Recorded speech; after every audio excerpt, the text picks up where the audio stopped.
everyone, I am Amalie and I'm going to be baking cheese scones and fruit scones. So let's get baking. First you need 225 grams of flour and 50 grams of butter. I'm rubbing the butter into the flour.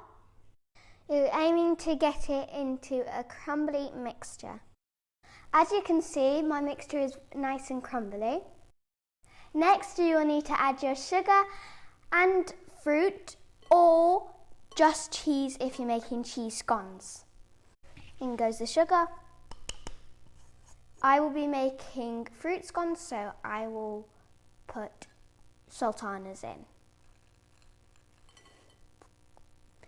Now I need to mix that all together with a spoon.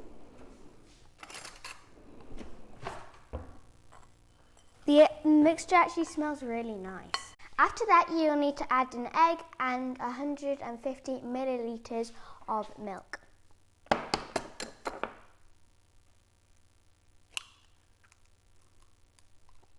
You'll need to pour your egg into the milk and whisk it.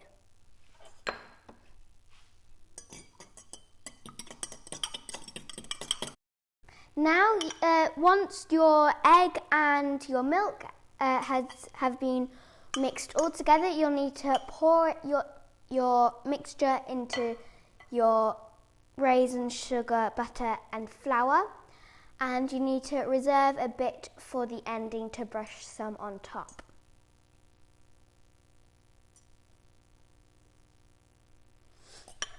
Now mix it. You can always add more milk and egg if it's not wet enough, or if it's too wet, then add some self-raising flour. Mine's a bit more of a cake mix than a scone mix, so I'm going to add more self-raising flour.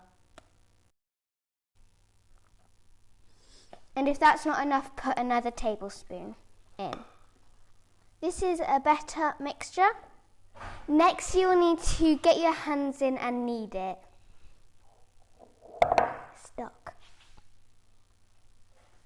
That is a fine mixture, but if it doesn't stick at all, then you will need to add some more egg and milk to your mixture. It's like slime.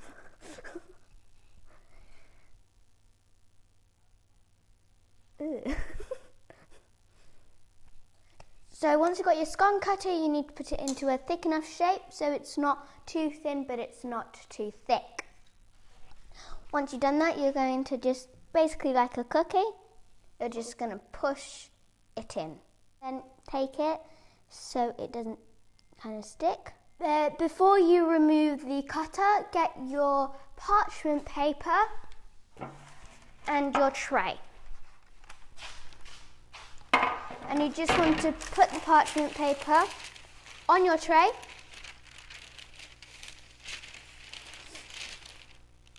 And get your your scone.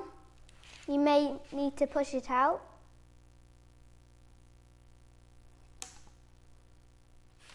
It will stick, so make sure to put some self-raising flour on your surface before you put the mixture down. Carefully push the scone out, trying not to handling that much. Delicious. Don't forget to put your egg and your milk onto your scones so they turn out golden brown. So the oven is at 220 degrees Celsius, and that is very hot. So for that reason, we're going to get an adult to put them in our oven. Once your adult has put your scones into the oven, you can watch them bake for about 10 to 15 minutes. If they're not done in 10 to 15 minutes, then give them about 5 more minutes to rise and cook. Make sure you clean up after your mess so everyone's happy. Don't forget to keep checking on your scones. They've not done yet, but they've risen a lot. Now they're done. They look delicious.